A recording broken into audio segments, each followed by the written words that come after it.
Hey folks, it's Phil from Clearwater Airsoft here again at the wonderful 6mm range on a beautiful sunny Staffordshire afternoon. So massive thanks as usual go to Joe, the site owner, for letting me use the range to do these videos.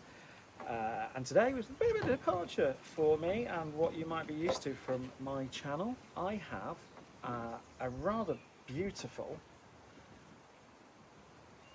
Archwik B&T SPR300. So the 300 refers to the calibre. Its real rifle is chambered in 300 blackout, and this as a real gun is used by quite a lot of militaries and law enforcement agencies around the world, sort of in the counter sniper role, DMR role, and Archwik have, I've got to say, really knocked it out of the park when they've reproduced this into an airsoft variant. It's just really well made, everything fits, there's no creaks, there's no wobbles. It's just a beautifully made gun. And if you are sort of having to carry your kit in small spaces, then you can collapse the stock. One thing that it could probably do with, in my humble opinion, is perhaps having a bit of adjustment on the stock for reach, because it's just this length. You can adjust the cheek piece, which is nice, but you can't adjust the length. So if you've got particularly long arms, you may find it's quite short. It's just about right for me, so I can action the bolt, which is a really chunky bolt handle there. And as standard, this hasn't been squeaked or anything. It's quite easy to pull back. You've got a safety catch there, so that's safety on and that's safety off. Triggers beautiful, buttery smooth and light as a feather. It's really nice. But to cock it, it doesn't take a huge amount of effort at all. You might have noticed the behemoth of the scope on top, and this is one of my favourite scope brands, Red Win, based in China. They make some fantastic optics at really, really good prices, and I've been using them for 2 or 3 years now. Always recommend them. Whenever anybody asks me about optics, what do you use or what would you recommend, always say Red Win. And they've got an amazing range of short dots, FFPs, red dots, pistol red dots, microscopes, magnifiers, anything you can think you probably need. They've got a version or a model for that. And the great thing about them is they are all real steel rated. So this particular one is rated up to 50 BMG. Nothing in the airsoft world is ever even going to give it the sniffles, let alone knock it off 0. So once you've got it set, you should be pretty good. And you've got all the usual goodness that scopes of that calibre should have, so waterproofing, nitrogen purged, crystal clear glass. This one is illuminated reticule as well, and it goes from 3 to, if I remember rightly, 18. So 3 to 18 times magnification. You could probably see which hair on the opposite player's arm you hit with your BB at that magnification. And it is a 50mm objective lens, so plenty of light can get in there. One thing I am getting, and I would heartily recommend, is a kill flash, so that one protects the lens but also prevents any glare, because it is a big old piece of glass for the sun to catch and glint off. So back to the rifle. It comes in a variety of different colours. I've got the tan one, and I got this from my good friend Andy. You might know him as Mad Scientist at Airsoft, who has laser engraved this one with his mark. It's really beautifully made. You've got the hop dead centre hop, which is adjusted with this little dial just here. So it's very nice, very accurate, easy to do.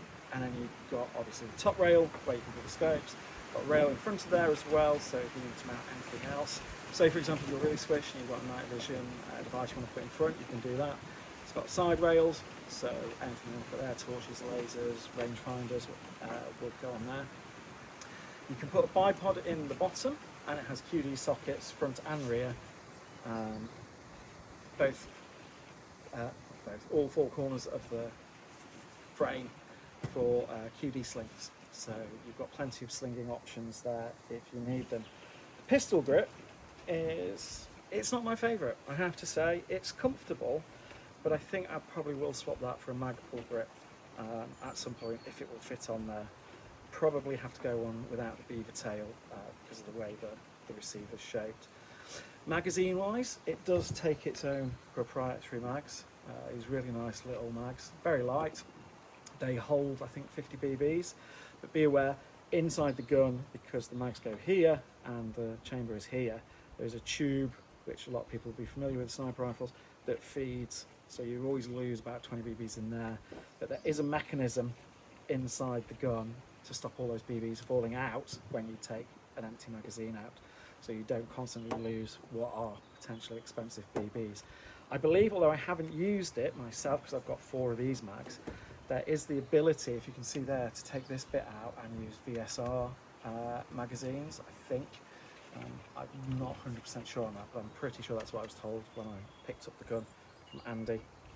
But yeah, so it's a really nice gun. It's something that I don't really do a lot of. I've probably had 15, 20 sniper rifles over the last 30 years, going back to the venerable Maruzen APS-2, which was the GOAT back in the late 90s, early 2000s for sniping, along with Laylac zero triggers and Laylac barrels and whatnot. There's so many choices now. I think obviously the VSR system still rules the roost, along with the Silverback SRS platform and the TAC-41. So there's a lot of choices, but for somebody who doesn't really do sniping, I'm not going to invest in ghillie suits. I'm not going to line a bush all day waiting for a shot. This really fits, for me, a need I don't have, but an itch I wanted to scratch. So I can feel like I'm doing like counter sniping, but still wear my normal kit. Maybe carry my APC-9, just keep that B&T theme rolling, or just go out with a pistol as a backup for it. But yeah, so I would see this more as providing slightly longer range fire for a group that are already out in the thick of it, rather than lying in wait and pulling off extremely long range shots. One, I don't have the patience to do, I'm just not that good a shot either, so this works perfectly for me. Now, ammo wise, I use .43s, which is what was recommended to me by Andy, and he kind of gave me a bottle of Rebel BBs. You don't want to use too many of them because they're not the cheapest BBs in the world, but anybody who's looking at sniper rifles will know you don't buy them because the BBs are cheap. You buy them for something else. And then to load them, it's just into the front of the magazine.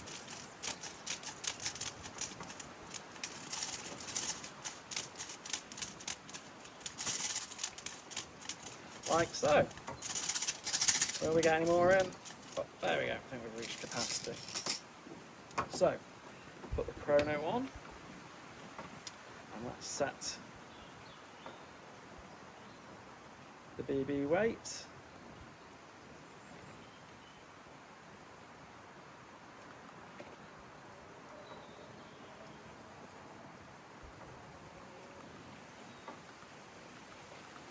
So that's set.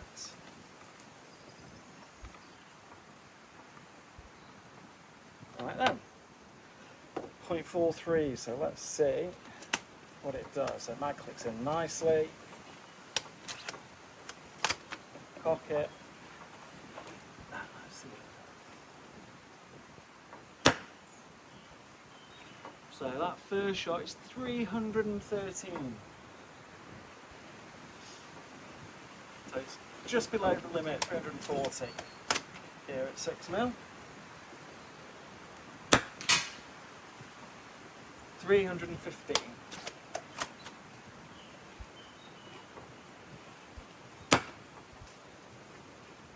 $313.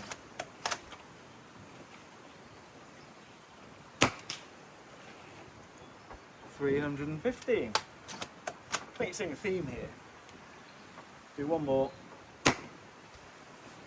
315. So, I mean, to me, that is really consistent.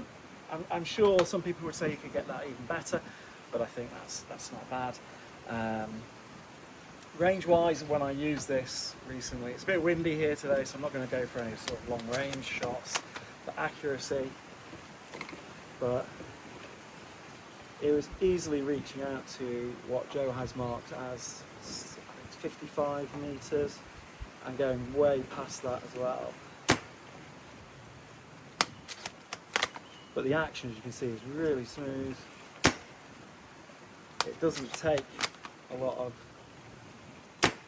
energy to cock it.